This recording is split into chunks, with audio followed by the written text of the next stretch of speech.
अस्सलाम वालेकुम friends and welcome to history हमारे साथ। दोस्तों, महाराजा रंजीत सिंह के बाद पंजाब में सिखों का शिराजा मुंतशिर सा हो गया था। फिर भी उनमें लाखों बहादुर जंगजू अपनी आज़ादी के लिए सरबकफ थे। अंग्रेज़ों से पहली जंग में उनको शिकस्त खाना पड़ी, मगर उन्होंने इस खूबी से मुकाबला किया कि दुश्मन के दांत खट्टे कर दिए। मूल राज और शेर सिंह ने मुतअद्दिद मकामात मसलन मुल्तान, मदकी, फेरोज़शेर, अलीवाल, सोबराऊ, जलियांवाला और गुजरात में अंग्रेज़ फ़ौजों को अक्सर मौक़ों पर शिकस्त दी, लेकिन आखिरी जंग ने सिखों की क़ुव्वत को बिल्कुल तोड़ दिया। उधर मुल्तान पर गोलाबारी करके मूल राज को हथियार डालने पर मजबूर किया गया और इस तरह पंजाब अंग्रेज़ों के कब्ज़े में आ गया था। मगर जिंदा दिलाने पंजाब अपनी आज़ादी गस्ब होने पर तिलमिला रहे थे। चुनाचे सर चार्ल्स नेपियर के बयान के मुताबिक 1850 ईस्वी में पंजाब की पूरी फ़ौज में बगावत का ज़ेर सुरायत कर चुका था। अलबत्ता सिखों ने जो इस कदर बहादुरी से लड़े थे, अंग्रेज़ के ख़िलाफ़ न सिर्फ सरकशी न की बल्कि इमदाद की। चुनाचे वही जांबाज सिपाही जिन्होंने फेरोज़शेर और जलियांवाला पर बरतानवी क़ुव्वत को जड़े बुनियाद से हिला डाला था, अब आकर बरतानवी झंडे तले जमा होने लगे थे और उन्होंने ही दिल्ली फतह करने में अंग्रेज़ों की मदद की। इलाके पंजाब के बाद नाबालिग दिलीप सिंह को लंदन भेजकर ईसाई बनाया गया। राजा की जागीरात, इमारात और जेवरात तक कंपनी के लुटेरों ने हथिया लिए। कोहिनूर हीरा इंग्लिस्तान भेज दिया गया, जो उस लूट में हाथ लगा था। अहले पंजाब से असला छीन लिया गया। जब मुल्क में आज़ादी की जदोजहद शुरू हुई तो पंजाब में भी शोरश और बगावत के आसार नज़र आने लगे।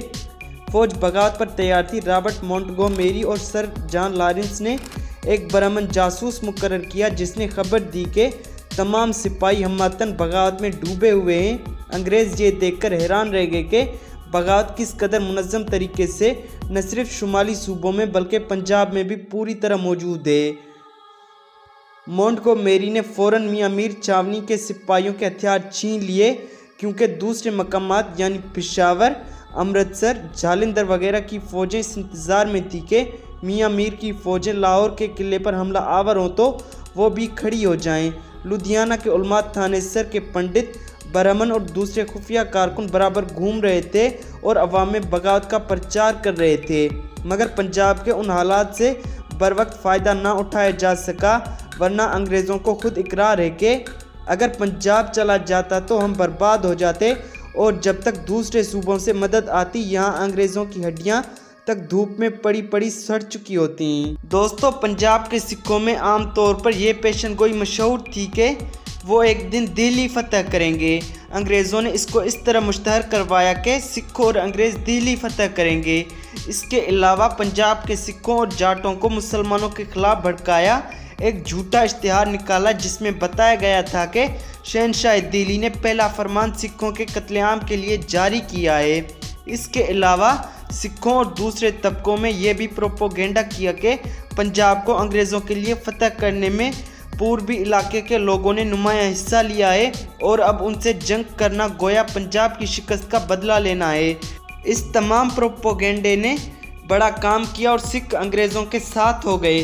खुद अंग्रेज़ों को इकरार है कि अगर सिख साथ न देते तो उनको कोई नहीं बचा सकता था। लाहौर में 13 मई 1857 ईस्वी को गोरा फौज की संगीनों और तोपखाने से घेरकर हिंदुस्तानी फौजियों के हथियार छीन लिए गए। हालांकि बगावत के आसार ज़ाहिर नहीं हुए थे, मगर अंग्रेज़ अफसरान तो सज़ा देने के लिए बेचैन थे। लिहाजा 9 जून 1857 ईस्वी को 2 सिपाहियों को तोप से उड़ा दिया गया, लेकिन जज्बा आज़ादी की चिंगारियाँ यूँ नहीं दबा करती। 30 जुलाई 1857 ईस्वी को 26वीं रेजिमेंट आमादा ब जंग हो गई। हुआ ये कि उस दिन सख्त आंधी आई और एक शख्स प्रकाश सिंह अपनी तलवार हिलाता हुआ बाहर आया। उसने अपनी पलटून को ललकारा के फरंगियों को नेस्तो नाबूद कर दें। उसने मेजर को कत्ल कर दिया। सख्त आंधी की वजह से हिंदुस्तानी सिपाही घबराकर भाग निकले। उस फौज के बगावत करने का इम्कान न था, क्योंकि वो बिल्कुल निहत्थे थे। मगर उनसे क्या सलूक हुआ। दरियाए रावी को पार करते वक्त अंग्रेज़ फ़ौज और उनके एक वफादार ने उन बेकसूरों पर हमला किया, उनका पीछा किया। गोरों और सिखों ने उन निहत्तों पर गोलियां चलाईं। तकरीबन 150 आदमियों को इस तरह हलाक करने के बाद 397 आदमियों को ये झांसा देकर गिरफ्तार किया गया कि तुम्हें मारा नहीं जाएगा, मगर अगले दिन यानी 1 अगस्त को 115 आदमियों को फांसी देकर उनकी लाशों से एक कुआं भर दिया गया। दोस्तों, क्या आप जानते हैं कि बाकी 282 आदमियों का क्या हश्र हुआ? काश वो भी गोलियों से ही उड़ा दिए जाते, उन्हें भी फांसी दे दी गई होती। मगर कांप उठेंगे ज़मीन और आसमान ये देख कर के उन मजलूमों को एक तंगो तारीख बुर्ज में बंद कर दिया गया। अगले दिन जब बारी बारी बाहर लाए गए तो 10-10 की कतार में खड़ा करके गोलियों से उड़ा दिया गया। एक शख्स ये नज़ारा देखकर बेहोश होकर गिर पड़ा। जब 237 आदमियों को इस तरह ख़त्म किया जा चुका तो बाकी 45 आदमी उस तंगो तारीख बुर्ज से बाहर लाए गए, जो खौफ, गर्मी और तकलीफ से दम घुटने से एड़ियाँ रगड़ रगड़ कर हलाक हो चुके थे।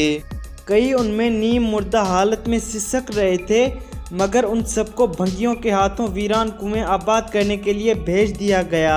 ये किसी हिंदुस्तानी के बयानात नहीं, किसी हिंदू या मुसलमान की मनगढ़ंत कहानी नहीं, मगर अंग्रेज़ मौरख जान के बयानात करदा वाक़यात हैं। अमृतसर के मजिस्ट्रेट कोपर के चश्मदीद हालात हैं और एडवर्ड थॉम्सन के कलम से तहरीर हुए हैं। जबकि अखबार दी टाइम्स की रिपोर्ट के मुताबिक रिपोर्टों से तस्दीक हो चुकी है कि बागी बिल्कुल निहत्ते थे और तूफ़ान से डर कर भागे थे और मुहासरे के वक्त उनकी हालत नीम मुर्दा इंसानों जैसी थी।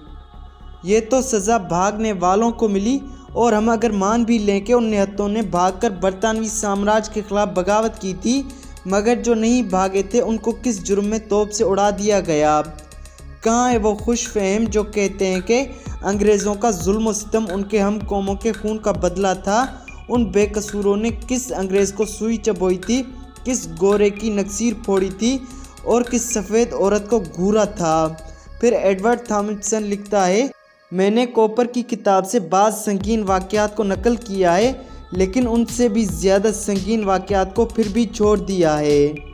दोस्तों, 22 मई 1857 ईस्वी को दिल्ली से कुछ इनकलाबी दस्ते रोहतक रवाना हुए और 24 मई को वहां पहुंचकर ख़जाने पर हमला आवर हुए। यहां के हिंदुस्तानी सिपाही उनके साथ हो गए और ख़जाने के पहरेदारों ने भी अपने हमवतन इनकलाबियों का साथ दिया। जेल से कैदी रिहा किए गए, शहर में भी हंगामा हुआ, अंग्रेज़ अफसरान के मकानात जला दिए गए और इनकलाबियों ने नवाब जज्जर की हुकूमत का ऐलान कर दिया। दोस्तों, 15 मई 1857 ईस्वी को गोरखा फौज ने अम्बाला जाने से इनकार कर दिया और शाम को बगावत की, ख़जाने और मैगज़ीन पर कब्ज़ा कर लिया। वो बेहद बिगड़े हुए थे। अंग्रेज़ अफसरान अपनी पलटूनें और सामान छोड़कर रातों रात फरार हो गए, मगर बाद में कमांडर बर्ग को भेजा गया और गोरखों ने बगावत ख़त्म कर दी। दोस्तों, उम्मीद है आज की किस्त आपको पसंद आई होगी।